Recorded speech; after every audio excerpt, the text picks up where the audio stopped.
I hope everyone's doing all right.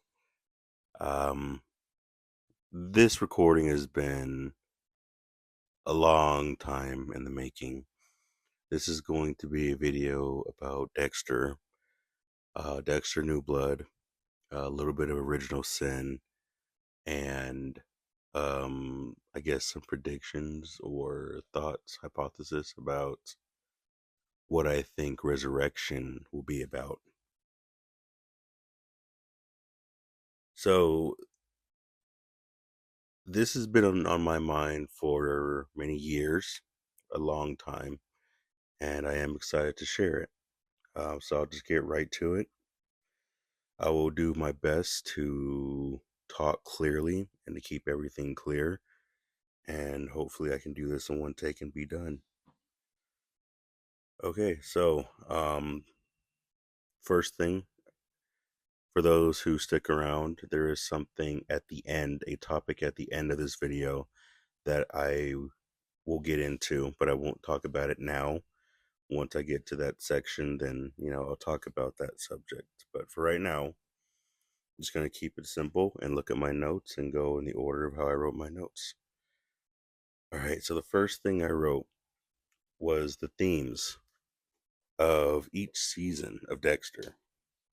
So every season of Dexter actually revolves around a certain topic or theme or idea.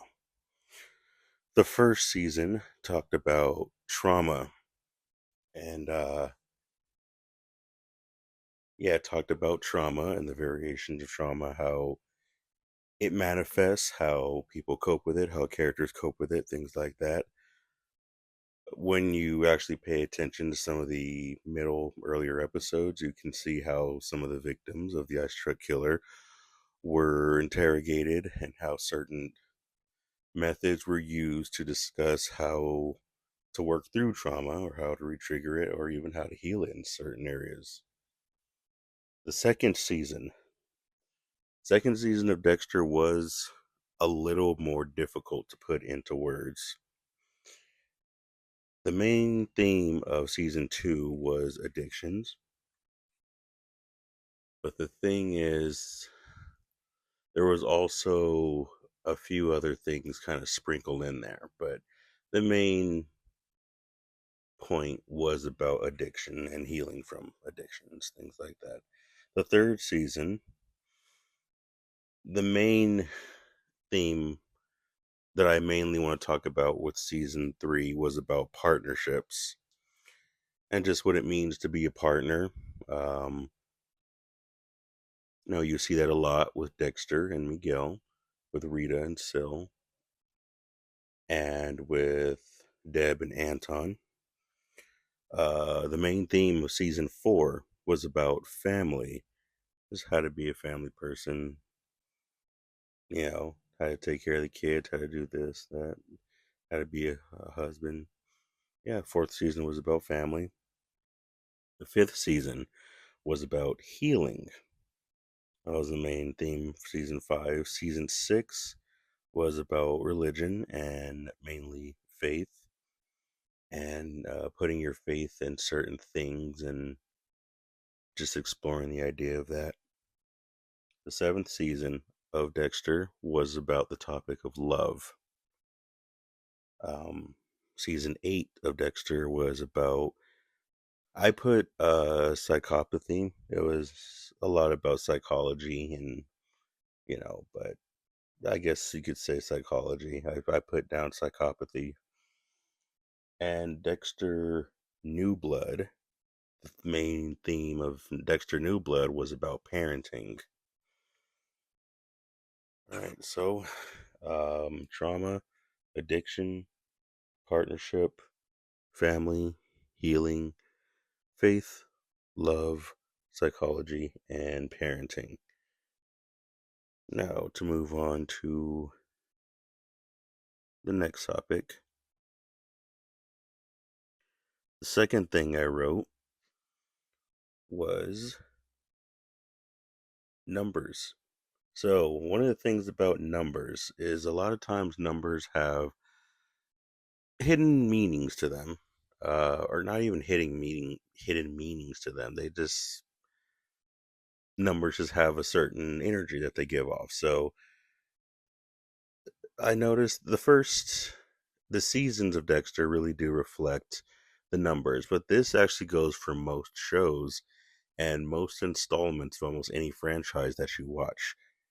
Number one is the beginning of something. Number two is about duality, and you see another theme of duality in season two with Dexter dealing with different sides of himself, of his chaotic side versus his human vulnerable side, and him healing from his past and things like that. You see a lot of duality in twos.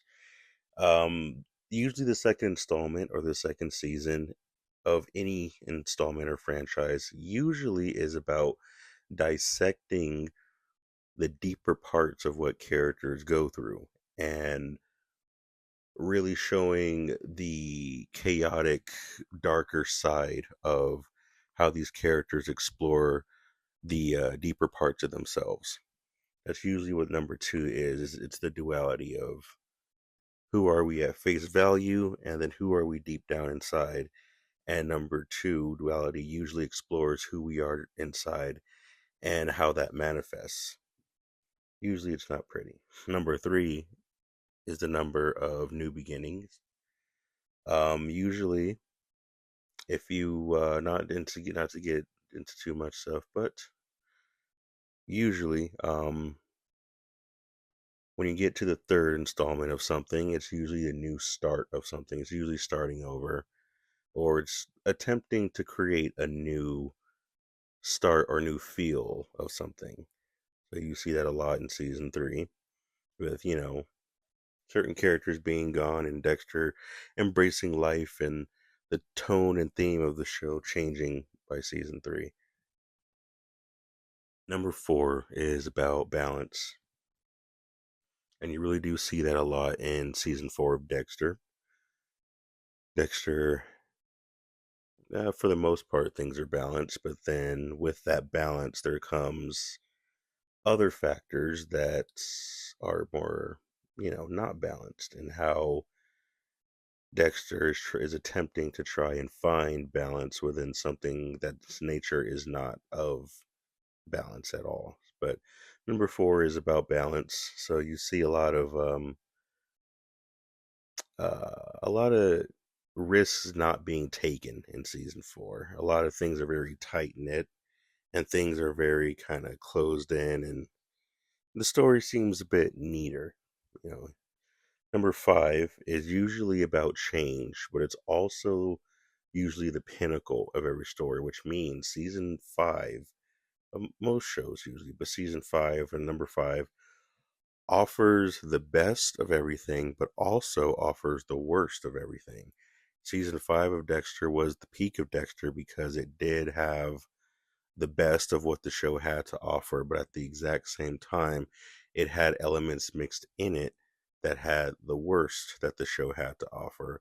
It also had elements of the first half of the show versus the second half of the show, and season five had all of that mixed in at the same time. So season five was very strange and had a lot of mixed emotions to it. And of course, a lot of people aren't going to like it because of how many mixed elements were in it, because it is the pinnacle offering the best and the worst of everything. And if you aren't really on board with what the best was, then you are going to pick up on what the worst was. And therefore, it's going to seem rather unenjoyable. The number six is usually the gamble number. It's usually the number that represents this is sort of like number three. It's sort of like number six is like this is the start of a new cycle. So if you look at numbers one through, I guess, nine or 10, you have one, two, three, four, then you have five and six, seven, eight, and nine. So if five was the pinnacle, then that means, six would be the start of a new cycle.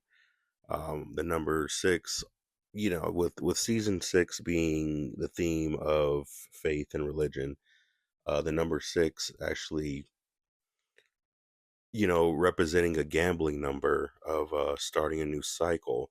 Whenever you do have a triple six frequency, usually what that means is starting the beginning of a new cycle. So number six could mean if you're starting a new cycle, this could be the best cycle of your life, or it could be the worst cycle of it could be the start of the best cycle of your life, or it could be the start of the worst cycle of your life, depending on how number five goes, how depending on how change is handled. Anyway, so number seven, usually about ascension, and we see Dexter really getting into that point where he is embodying a higher version of himself, a different version of himself, not so much as trying to be human, but trying to find something more that is beyond himself, something that is more into, love. Love is pretty strong. Number eight is the cycle of infinity. It basically means a trapped repetitive cycle. And we do see that in season 8 of Dexter when Dexter's past comes back. And the main villain of season 8, cannot remember his name right now, which is unfortunate. Saxon. Yeah, he we see him get into the mix and this whole theme of motherhood, this psychology, being a psychopath, Harry, the code. Number 8 is about just infinite cycles and just what those cycles look like. So, Dexter season 8 revolved around the number 8, the meaning of number 8 in that regard. And season 9. 9 is the number of completion or perfection in a sense. So now when we get into Dexter New Blood being more of a season 9, season New Blood actually completes a cycle of Dexter and does have a sense of perfection through how the story is mainly being told and handled. All right, so now to move on and get into the more interesting things. The third thing that I wrote was about the deadly sins. This one will be quick, but for the original characters, each character represented a deadly sin. I thought this would just be a fun thing to talk about. But Dexter's deadly sin is gluttony. He's always eating all the time, all of his sandwiches. Most movies, most shows do revolve around the seven deadly sins, each character representing a sin. So for Dexter, Dexter is gluttony. Rita would be sloth. Although in season 3 we do get a glimpse of her work life. But Rita represents sloth. Dokes, wrath. Deb, envy, constantly trying to climb up that ladder. Maria LaGuardia was actually greed. Vince Masuka, lust, and Angel Batista was pride. And you see how his pride gets away, or his pride gets in the way a lot in like future seasons. Okay, now season 4. Now it gets a bit interesting. So now we get into the hidden messages and hidden things of the Dexter series. So the series of Dexter wasn't so much of a literal show. The reason why Dexter was so weird, why the feeling of the show was so weird, why it was so odd or so claustrophobic, or why certain elements weren't told in the story, and why certain strange smaller stories were told, simply because the series in a sense is happening around the mentality of Dexter. It's in a sense in his head. Yeah, in a sense, yes, in a sense, no. But the characters in the show actually all represent something in Dexter's mind. Every Pay close attention to every victim that Dexter has throughout the show, and you'll see that every victim that Dexter kills is actually him psychologically killing a piece of himself that he does not agree with or does not want to take in within himself. As his emotions flare, as his mind is being explored, you actually notice that what he's going through actually attracts certain characters that represent a certain theme of what he's going through. So I wrote a list of some of the characters and what they represent in the show. So Dexter's character represents darkness. Rita's character represents innocence. Dokes' character represents basically Dexter getting caught, the idea of Dexter getting caught. Deb is Dexter's humanity. Maria LaGuerta represents Dexter's authority. Vince, basically Dexter's fun side. Basically, Angel Batista represents righteousness, the righteousness of Dexter's mind. Quinn, mainly, I stuck to the idea of honesty, with Quinn representing honesty, which is why Dexter and Quinn really don't get along energetically, simply because Quinn being honest, Dexter is not an honest person because he can't be honest because of who he is and his nature. So if you watch throughout the show, a lot of times what Dexter is going through, Quinn is kind of going through something similar to what Dexter's going through, but it's more of a literal, more in your face kind of way, where Dexter is experiencing it through the eyes of darkness and through the dominant way the story's being told. Um, Tom Matthews, Captain Matthews represents a higher form of authority. Whenever Dexter's authority fails him and he loses his sense of control, and Maria, that's usually when Maria's character starts to stumble. Whenever Dexter loses his sense of authority, Maria LaGuerta begins to stumble. And then Matthews usually steps in those areas. Matthews didn't show up in season 3 because in season 3, Dexter was going through a story of really trying to learn how to take control of his life with Miguel and everything. So trying to reconstruct what authority means and how Dexter can take control of it is it didn't allow space for Tom Matthews to be there. So anyway, Harry represented the inner voice and the consciousness, and Dark Passenger. Harrison represented Dexter's light.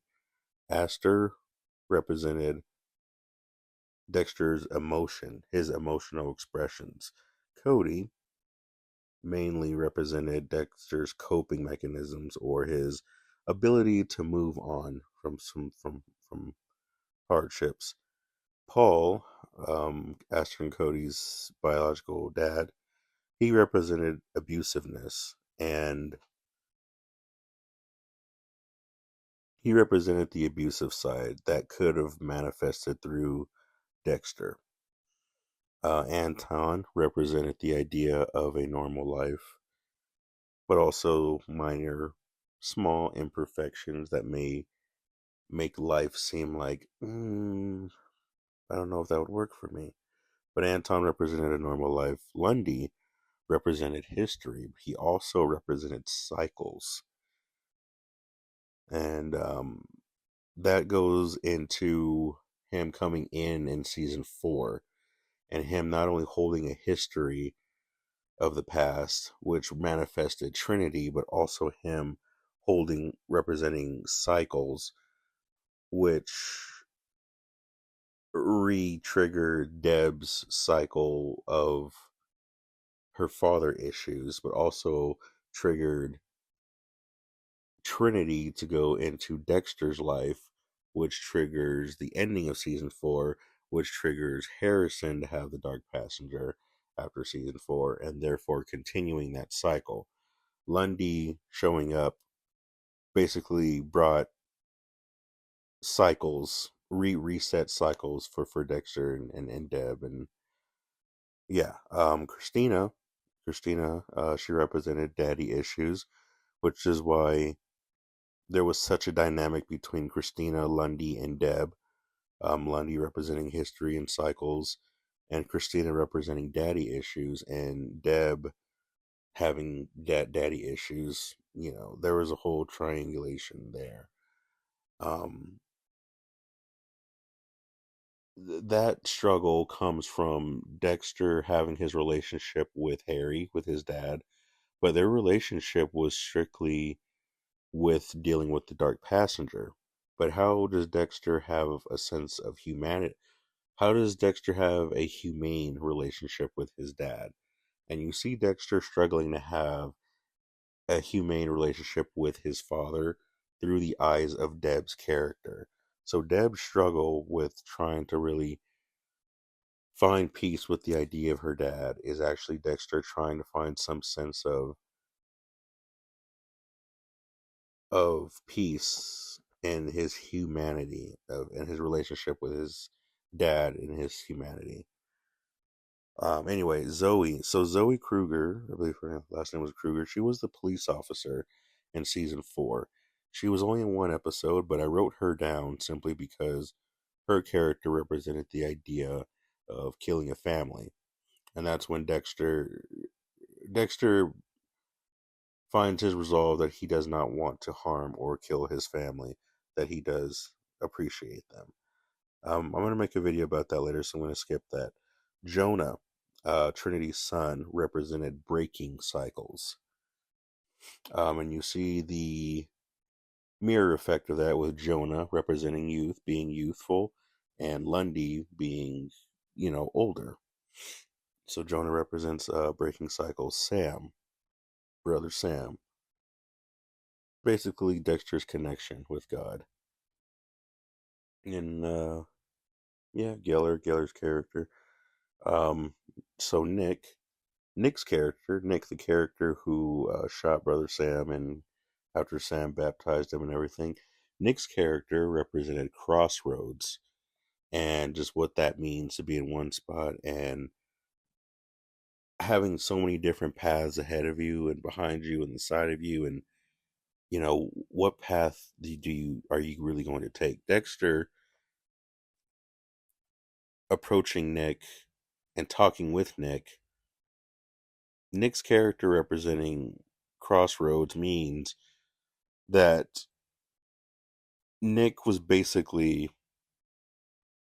Dexter's gatekeeper on how Dexter's future was going to be.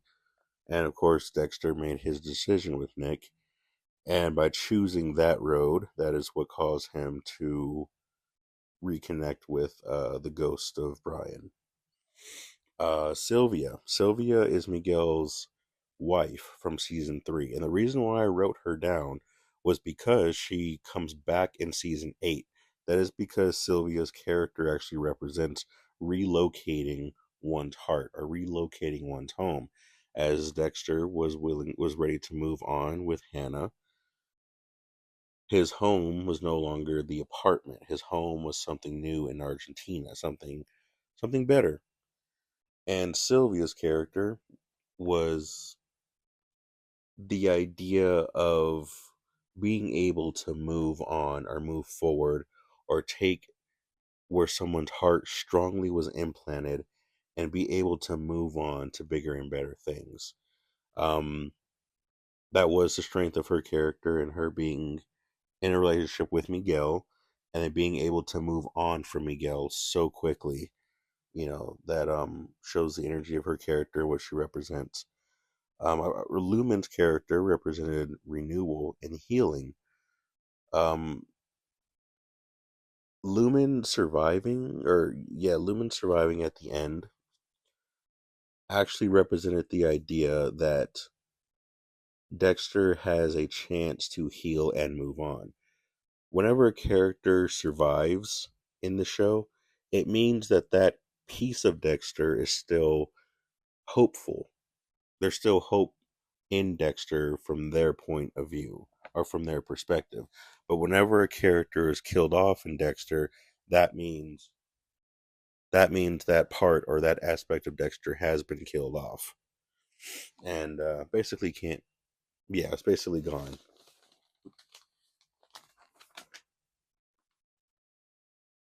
So yeah, Lumen's character surviving represents that Dexter has a chance to beat his dark passenger and heal from his pain and move on. Hannah's character represents love and darkness. Rita's character represents love and light, or yeah, love and light. When it comes to the subject of love, Rita was Dexter's light love. Lumen was Dexter's gray love, or transparent love, or balanced love, and Hannah was Dexter's dark love. So that it means Rita was in love with, Dexter's more innocent, more good side. Hence Dexter meeting Rita through Deb. Having that triangular connection between Dexter's humanity and Rita. But anyway, so then you have Lumen, who represents love with Dexter, and she sees the many different sides of who Dexter is, and still loves and accepts every single side of him. Um, or accepts every side of him, but yeah, so we won't get into so. And then Hannah represents the dark love, which was more of Dexter's dark side that Hannah really attaches to. Vogel, Dr. Vogel represents motherhood and also therapy. So Vogel's character representing that in Dexter's mind is the voice of Dexter's dark side, trying to find balance with his humanity and trying to let both of these sides coexist within himself. And I did write this at the last minute, but George King was the tree trimmer in season 3 of Dexter. His character really represented chasing ghosts or chasing false ideas, chasing ideas that weren't there, which is basically what Freebo was. He was just a ghost or an idea or something that a lot of people were trying to chase, were trying to go after, but at the end of the day wasn't really there. George King had an obsession with Freebo because he had an obsession with a ghost that wasn't there, an idea that was gone, an idea that was dead. And it wasn't until Dexter faces George King with Harry talking with him, Dexter had his resolve with Harry, saying, you want to see your son come into the world, right? You've never had a father before. You've never been a father before, and you're feeling new things. With that conversation Dexter had with Harry, Dexter began to say, "Hey, this idea, this fake life that I've been trying to create, that I've been trying to chase my whole life, it's not fake anymore. It's real. I have a wife now. I'm getting married. I have a child now that I want to see come into the world. These feelings that I have are not fake. They are real now." And that was the symbolism of Dexter killing George King, because George King represented Dexter's obsession with chasing an idea or a lifestyle that wasn't real. Okay, so now Now I can get into the next set of notes, which is character. Oh, this wait, seasons.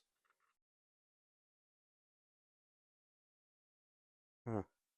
Okay, well I made a slight mistake in my notes, so I'm gonna have to.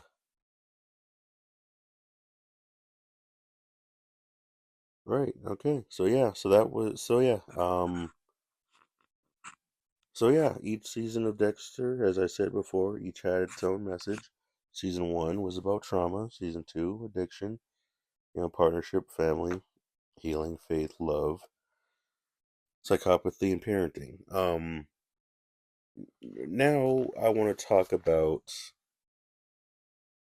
the last hidden messages about this show. And this does get into a pretty dark topic. The reason why I didn't bring up the special guest characters is because there's a lot that goes into them. So when it comes to the special guest characters, the first guest character, we have Brian, Lila, Miguel, Trinity, Jordan Chase, Travis Marshall, Isaac, Saxon, and Kurt. Kurt was the villain in New Blood. Brian basically represents evil. He represents the evil side of Dexter. Makes sense. Anyway, so Brian represents the evil part of Dexter. Lila basically represents chaos, the chaotic side of him. Um, Miguel, self indulgence, over self indulgence, and Trinity represented a sense of family within Dexter.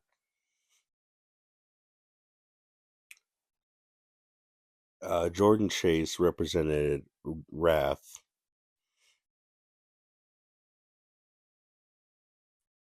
Yeah, Jordan Chase represented the wrath of Dexter after season four and Rita and everything. Travis was basically serving of God, or serving of a higher power. Isaac represented rage and revenge. I know wrath and rage, they kind of seem like they go hand in hand, but Jordan had a lot of wrath inside of him that he channeled through other methods. And Isaac had just pure rage, and so Isaac's character represented rage and revenge. So when you get into what happened with Rita in season four, you notice how Dexter is very angry about that. Dexter's anger about that situation really carried with him. And in season seven, Isaac manifests as Dexter's rage simply because when Dexter kills the guy on the boat, which ended up being Isaac's lover, that manifested Isaac as a character simply being because when Dexter fell in love with Hannah, it re-triggered Dexter's ability to love. But one of Dexter's blockages from being able to love fully was the fact that he never fully dealt with his anger and rage over losing Rita. There was really no healthy outlet for him to get through that. So Isaac ends up manifesting as Dexter's rage of losing a loved one.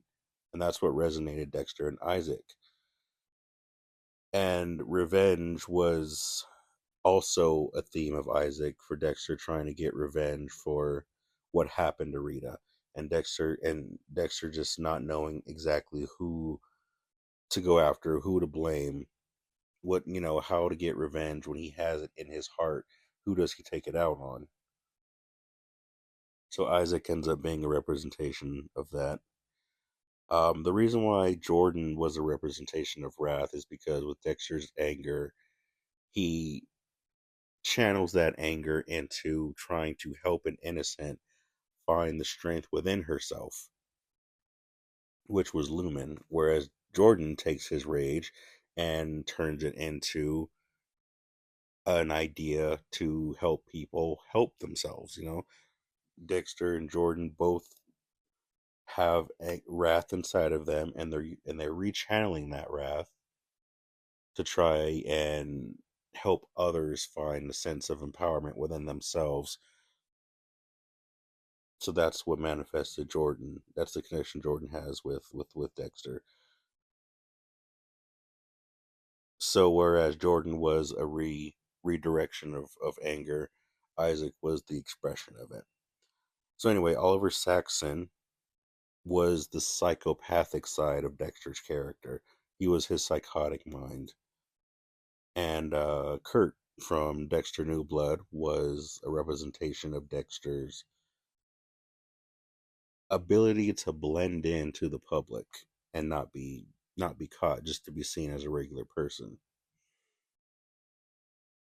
So,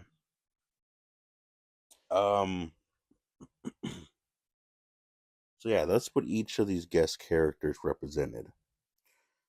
But now to get into a bit of a darker topic now, I'll just get into.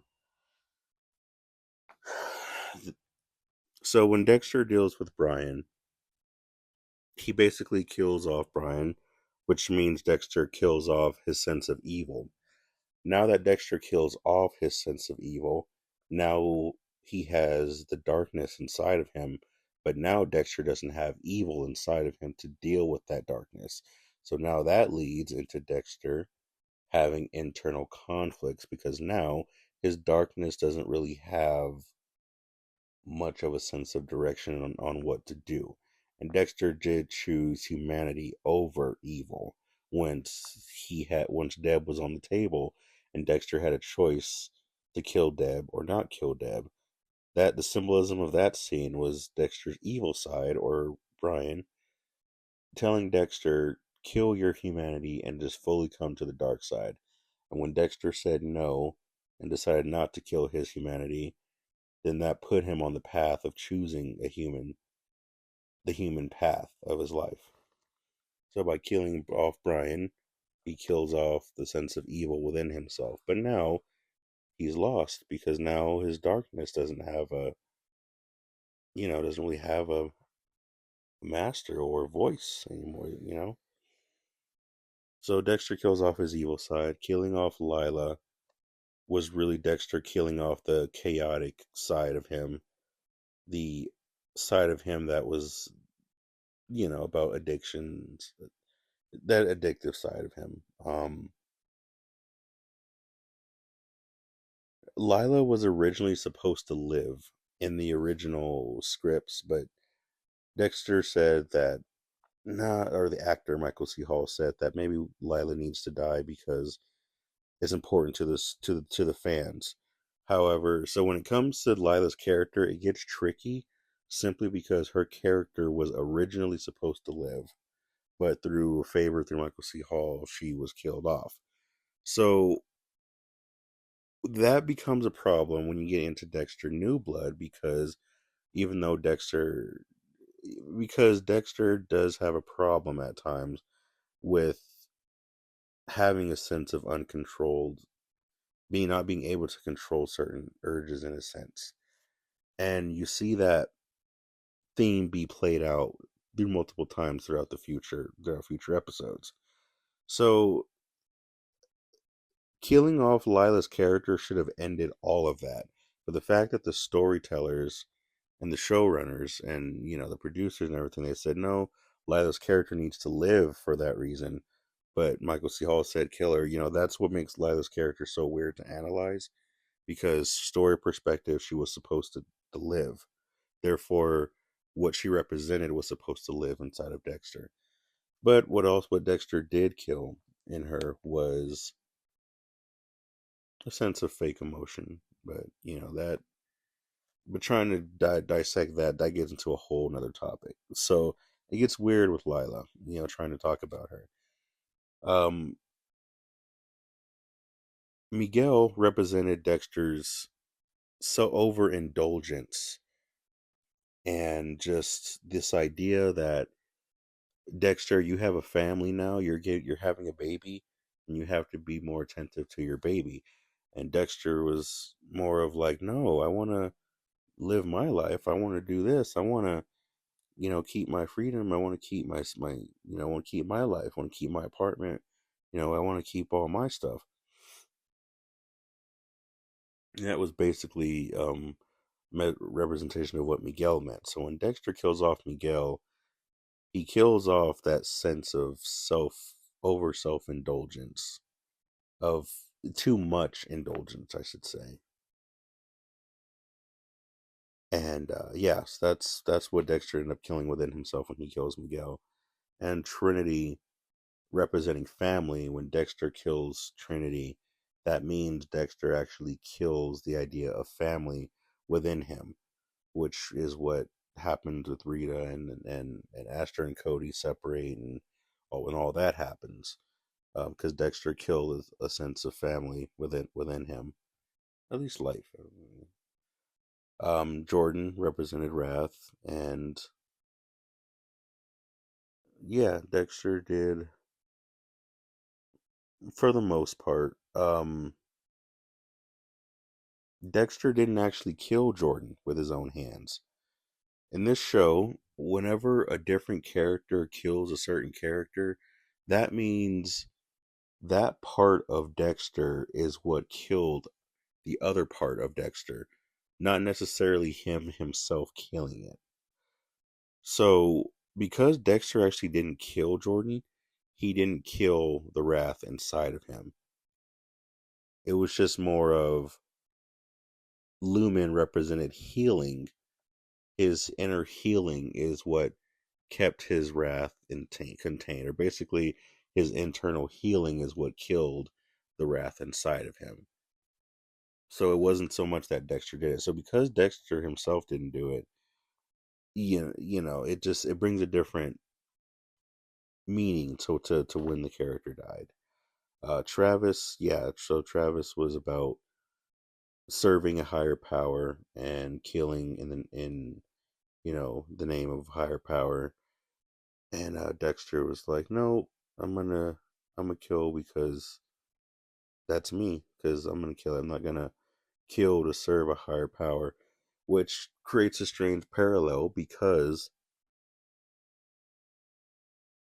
Travis Marshall saw Geller as Dexter saw Harry. So Travis was a strong representation of Dexter killing for a sense of a higher power, and Geller and Harry kind of being representing the voice of a higher power, of the highest power that they knew of. Yeah. So Dexter killing off Travis was Dexter killing off that idea of killing for service. Isaac. Yeah, I already explained. Dexter killing Isaac killed Dexter's need for revenge and killed Dexter's rage. You see, when Dexter and Isaac begin to bond, they talk because the hitmen are going after Isaac, and Dexter's there, and Isaac's like, "You're gonna help me out, kill these dudes," and then Dexter helps him out, and then Isaac and Dexter become boys, and he's like, "All right, that's it. Now I'm gonna walk away. You live your life, and I live my life." Um, the therapy that Isaac and Dexter went through together was to help Dexter resolve his internal conflicting feelings of his heart and what he still felt for Rita. And Isaac manifesting as that part of Dexter who didn't move on from Rita's death. Isaac and Dexter talking together and their interactions was Dexter actually internalizing his own, talking to his own internalized feelings and trying to work through how he can move on from Rita.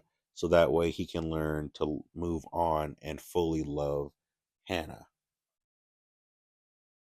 and fully have the idea of love, because Hannah does represent love. And in her sense of her character, she represents love. So when Isaac was killed off, yeah, so Dexter was able to move on from his revenge and his rage. Saxon, yeah, Dexter was able to kill off his psychotic side, his psychopathic side, when he kills Saxon. And you see him killing off his psychotic side, and him doing what he did with Deb, and then him saying, everyone around me gets hurt, everyone around me dies. And that's Dexter, seeing a bigger truth of himself, and him saying, I need to save everybody from me, and save my loved ones from me. And that's Dexter not being psychotic and saying, oh, I got to hold on to everybody. I have to hold on to everybody, and everyone I love is mine. Everyone, that's Dexter killing off his psychotic side, was him killing off that obsessive side of, he needs these people in his life. He obsessively needs this person. He obsessively needs that person in his life, and he will do anything to hold on to them and not let them go. That is, that was the psychotic side of Dexter, and him killing Saxon allowed him to not be that way anymore.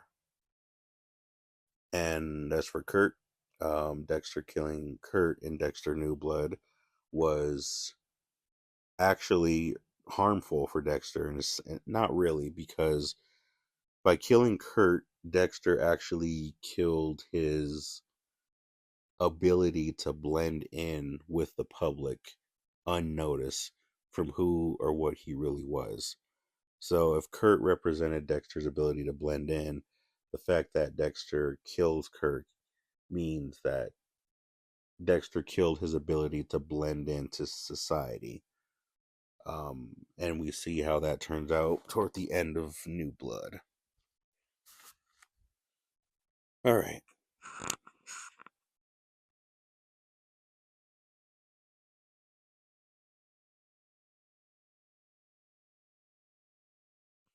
All right, and now to move on. And now to move on to the final section. The final section of this project. I waited so many years to talk about this, and this is, yeah, I'm excited for this. Anyway, so this last part was not actually in my notes originally, but something came to me about one of the seasons of Dexter, and a random wire kind of flickered, kind of sparked in my head. I don't know why it did. Two completely strange, unrelated coincidences, things. So I was like, huh. So I did some research and found out something very interesting. And this was not something that I forced. This is not something that I forced. But it started the way it started. Two seemingly strange. So anyway, I'm not going to go into details, but if there was anybody who's ever watched Dexter, and if they've ever come to this strange feeling of Dexter being in hell or something like that, I'll kind of explain to you what that was. In the very first season of Dexter, you notice that Dexter has a very eerie feel to it. It feels very dark. Like I said, it feels very eerie. What that means is, because the show Dexter actually happens in Dexter's head, there's actually a possibility that Dexter's kind of may not have actually been fully, in a sense, alive. That the entire series of Dexter is actually the idea of this person, Dexter, actually going through the different layers of hell. The first layer of hell was limbo. And it makes sense because that would make sense why the first season felt like a weird, dreamy, had a weird, dreamy, dark, morbid, eerie energy to it. Because the first season represented the first layer of hell, which was limbo.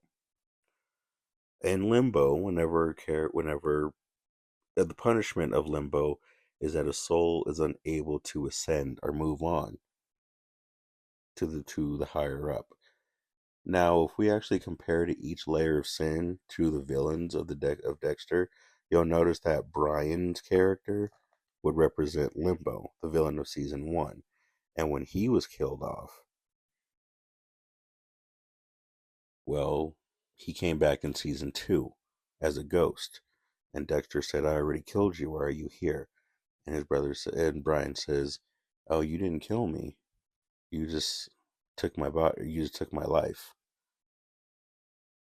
We notice in different parts of Dexter in the series that Brian's ghost actually comes back multiple times throughout the series, simply because Brian's soul is stuck in limbo and is actually unable to ascend or move on properly. Defeating defeating the layer of hell, the circle of hell, limbo, is simply to make a choice and to dedicate yourself with that choice. A part of you could be lost in hell if you don't know how to make choices or decisions. And the way to counteract that is to make a choice and be committed to when you do it. That is how Dexter overcame the first layer of hell, which he chose to save Deb, and he chose the path of humanity, not the path of a serial killer or the path of evil. The second layer of hell is lust. I really don't need to explain Lila and her whole thing about lust and her character representing that and all that and the dangers of lust, the destruction of lust, things like that. The punishment for lust was to be endlessly blown back and forth through violent winds. These winds represent uncontrollable emotions and the inability to define any sense of balance within oneself or any kind of peace within oneself. That is the punishment of the second layer of hell, and that is exactly who Lila was. She was just a chaos junkie. The way to defeat the second layer of hell, which is lust, is to embrace love, which is how Dexter overcame the second layer of hell. He embraced the people that he loved. He embraced how he was vulnerable to them and accepted it, and he chose Rita and the kids, and he chose love over this chaotic lust and the destruction of lust. The third circle of hell is gluttony, and that is represented in Miguel's character in his constant, "Hey, you want to go fishing? We'll go throw it on the grill tonight. Yo, we want to go get something to eat. Yo, what are you doing for lunch?" Miguel is constantly overindulging and yo, Dexter, I wanna, I was trying to crack that armor. Hey Dexter, I want to help you out with this. I need to do this. I'm ready to get my hands dirty. Freebo, him being so loud and just overindulgent in everything. But mainly the fact that Miguel was mentioning eating a lot. Also, he was always like, "We're gonna throw this on the grill. We're always gonna have." He's always having cookouts. He's always eating. That was because Miguel's character represented the third layer of hell, which was gluttony, which is to overindulge and overconsume, and also eat a lot. So the punishment for the third layer of hell is to lie. This one was a little tricky. It was about lying in ice or slushes of ice and mud. And when you see Miguel's character at the end, after he has the marks on his neck, Miguel's body was left at a cemetery in some mud, some mud, dirt, whatever, mud. But yeah, it was more, slush of mud. It was that when you're dealing with anyway. So the way to overcome the third layer of hell was to accept better, accept the better parts of what life has to offer. If you're overindulging in stuff, just look at the good things around you and say, you know what, I appreciate this person, I appreciate that, I appreciate my health. And once you learn to really appreciate what things mean to you, then you start to learn to respect it, and you learn not to overindulge or exhaust these things these things in your life and take advantage of them. And you learn to not take advantage of them. The fourth layer of hell is greed. Um, Now we see this a lot in the fact that Dexter gets greedy and wanting to kill or not kill Trinity in his own way. The police were on Trinity. Dexter could have let Trinity fall off the building. He could have let him commit suicide.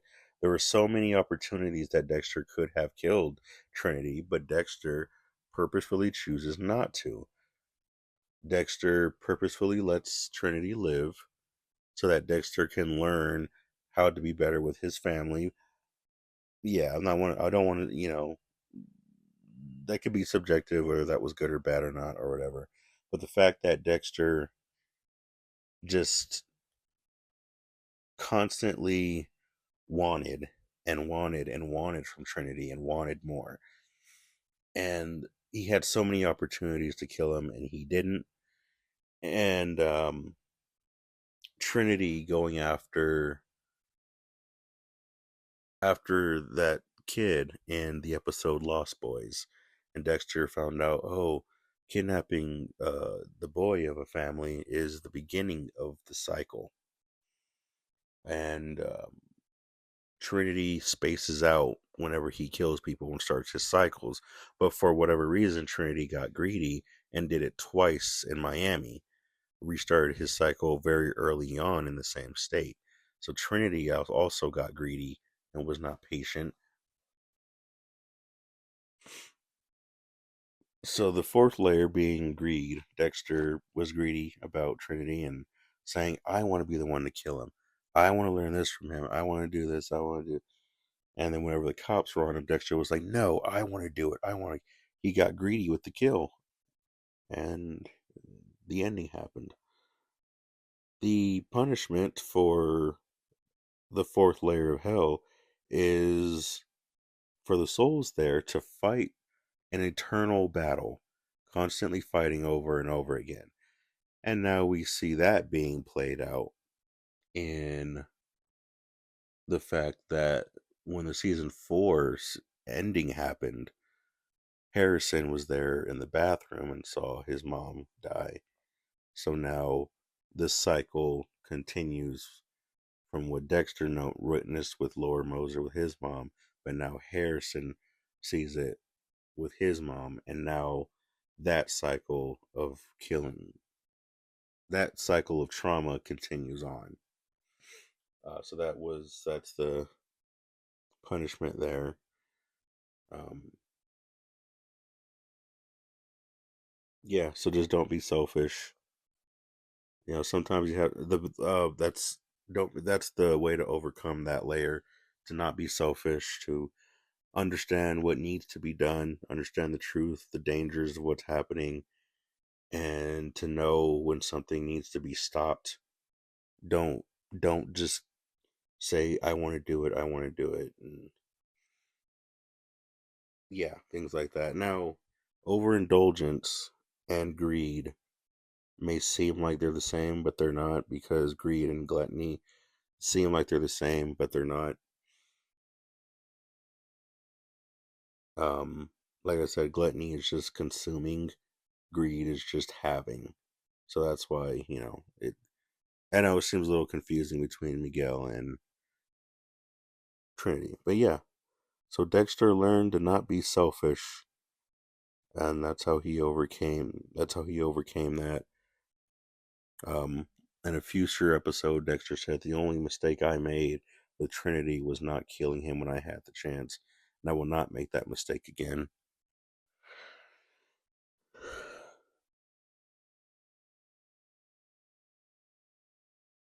The fifth layer of hell is anger. So now when we get to the fifth layer of hell, anger, of course, Dexter's angry. He lost his wife. Of course, Lumen's angry because of everything that happened with her. And then we have Jordan Chase, who actually has a lot of anger within himself. Um, the punishment for this layer of hell is to internally be what I wrote down in my notes, which I should have specified more. It was to be an internal fight of anger, an internal struggle of anger. And you see this being played out because when Lumen and Jordan were at the end, the two of them were yelling at each other through anger. And through that anger is when Jordan was stabbed. And then Lumen stopped and said, "Oh, I'm sorry. I know that's not how you do things." But that was the punishment there, was that the two of them were furiously angry with each other and was stabbed through anger.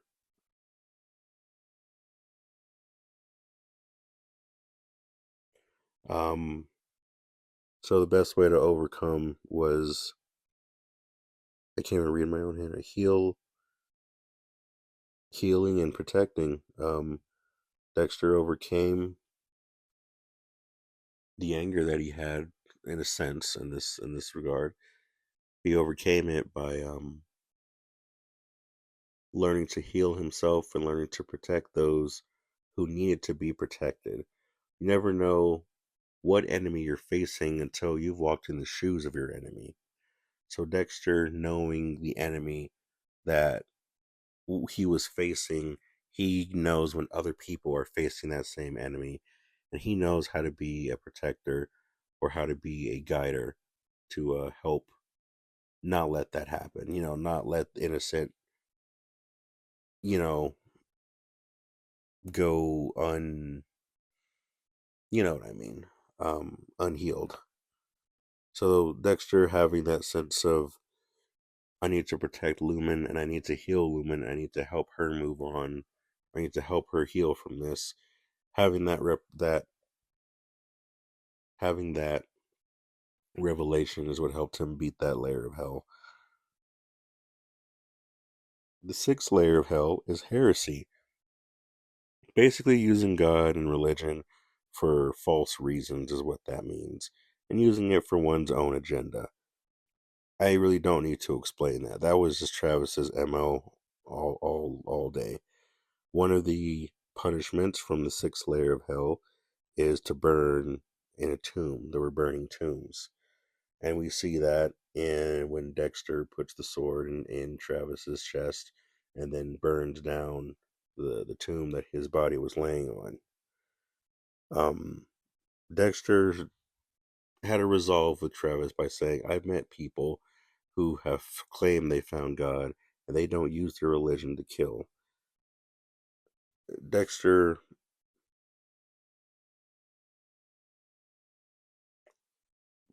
having that small line does say a lot of gravity, does have a lot of gravity to it. But basically, how to overcome that layer of hell was to saying, "Hey, you can't use your faith to kill."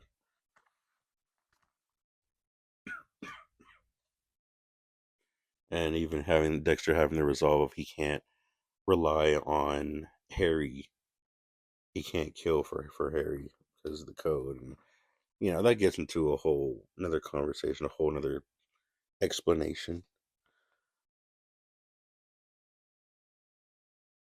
The next season 7, this layer of hell is violence, and you see that in Isaac's character. Isaac going around and shooting people, killing people, and going into the Colombian bar and having the shootout and all that stuff. Yeah, there was also I can't remember, three things. There was murder, there was suicide, and I can't remember the third one.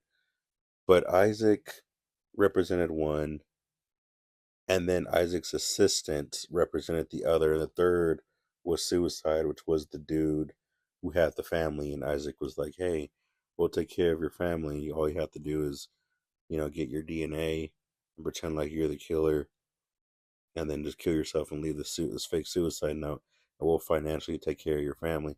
There was something about the seventh layer of hell that had these three things, and I'll need to brush back up on it, but those three characters represented those three things. Um, the punishment for violence for that layer of hell was to be thrown in a sea of blood or ocean of blood, and at the end, Dexter and Isaac sat on Dexter's boat, and Isaac's blood leaked all over his boat. At the same time, they were over the ocean, so um, and Isaac said he wanted to be tossed in the ocean with where his lover was, and where so many bodies were.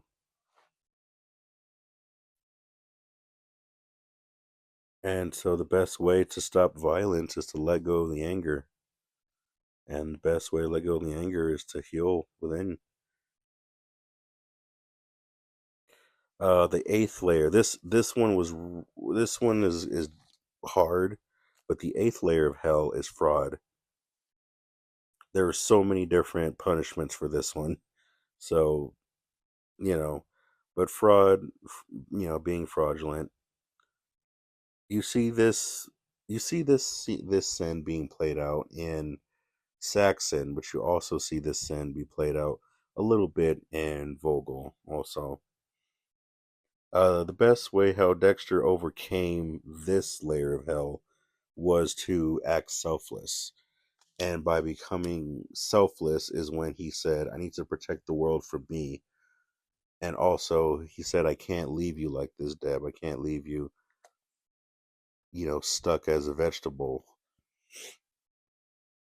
So, the way that Dexter overcame fraud was to learn how to not be selfish and to be selfless and do what's best for others, or at least even try to consider other people and what's maybe best for them. And I think it was in season 3 or 4 when Deb said, "Oh man, I can never be a vegetable. If that ever happens to me, just pull the plug on me, bro."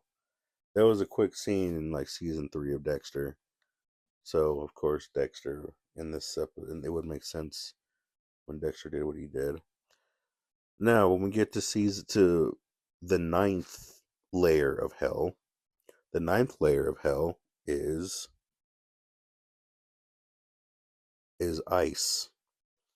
And this is what really stood out to me is the ninth season of Dexter is in the ice area. It's in the wintertime in snow. So the ninth layer of ice is treachery. And Dexter, with all of his sins and with everything he did, with him being stuck in his internalized guilt, that is what put him in the layer of hell of treachery. Um, the punishment in this layer of hell is, well, in this layer of hell, there was the top half of the devil, being displayed in a frozen block of ice. So if you saw how Kurt's victims were actually killed in this season, you could see the correlation there of the top half being displayed. I don't want to get into too much spoilers on that. How Dexter overcame this layer of hell. He accepted that he was a bad person. When Harrison said, "Open your eyes and look at what you did," Dexter realized who he was, and he said, "I never really knew what love was until this moment." He accepted he was a bad person and accepted that, yeah, he needed to be killed. And he accepted it and let himself get shot. So now that happened, we get into the next installment of Dexter, which is Resurrection. Now, the reason. Now, if this whole series was actually in Dexter's head and he was actually going through a sense of purgatory, or he was going through the different layers of hell, now each season of Dexter represents each layer of hell. So now, the new blood representing the last layer, now Dexter is out of hell. Now that he's out of hell, now he is resurrected, which goes into Dexter Resurrection, which makes sense why the title is what it is. So now Dexter Original Sin. I purposely did this before Original Sin ended because I'm curious to see what was the original sin that happened with Dexter that actually put him in the layers of hell to begin with. If we do see that. And I'm curious what the original sin was. So now in Dexter Resurrection, now that Dexter has gone through every layer of hell, and he has had all, and he's accepted that he is a bad person. Now that he does have a sense of resurrection, now Dexter is able to resonate with his sense of righteousness, which was the character of Batista, what Batista represents in the mind of Dexter. So now in resurrection, there's no more layers of hell, which means resurrection can actually manifest as anything. It could be anything. So I am very curious to see what happens in Resurrection. Um, yeah, I don't know if there's anything else I can say about this. For those who actually sat down and listened to this, thank you. Um, I guess I can go right back to the characters one last time to sort of give an idea of, who was still around. Dexter, his darkness was around, but Dexter, Harrison shooting Dexter represented Dexter's light killing his darkness. So again, with Dexter Resurrection, it's like free game as to what exactly is going to happen there. But before we get into that, Rita represented Dexter's innocence. So you notice that Dexter's innocence basically got killed off. So Dexter's innocence was gone. Dokes getting killed off means that Dexter getting caught was basically killed off, which means technically Dexter couldn't get caught as a character since season two. Deb represents Dexter's humanity, and Dexter killed his humanity, so he doesn't have it. Although Deb returning as a ghost in New Blood means that Dexter's sense of humanity is still alive in his conscience, and as his inner voice, as an echo of Deb. So it's still there. It's just it's there. Maria being killed off means that Dexter's sense of authority and control and his need of control was killed off in season 7. So that's why in season 8 you see Dexter going crazy because he has no sense of control anymore over the things going on around him. That's because his sense of authority was killed off. Um, Vince is being alive, yeah. He still has that fun side of him. You can see Dexter still being goofy and silly in New Blood, so he's still alive. Angel represents righteousness, which that part of him is still alive. Quinn, which is honesty, is still alive. Um, yeah, Harrison, representing light, is still alive. Yeah, Aster and Cody still alive, so Dexter's able to, emotions and coping. Anton is still alive, which means there's still a hope for Dexter to have a normal life. But Anton was more attached to Deb's story, which was Dexter's humanity story.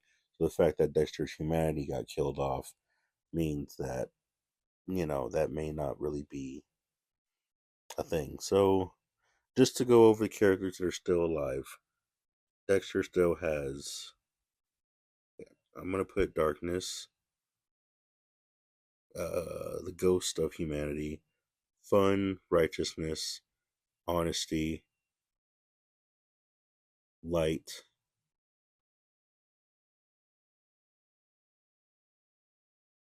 the breaking cycles,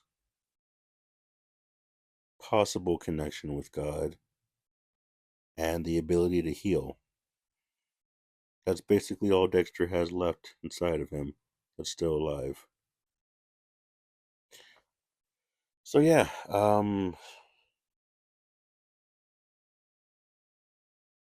I hope that you guys really did enjoy this, and I hope it came out well. I actually got a new microphone for Christmas, and I was really excited to try it out. But me being able to finally record this came out of nowhere, and I wasn't able to properly prepare, and I couldn't get my new microphone. I didn't know how it worked. I didn't know how to really set everything up, and I'm just like, you know what? If I don't do this right now, I may not do it ever. So I have this time now to record this after so many years. Thank you for whoever listened to it. I appreciate you for listening. Thank you so much. And yeah, thank you. And so yeah, this was Dexter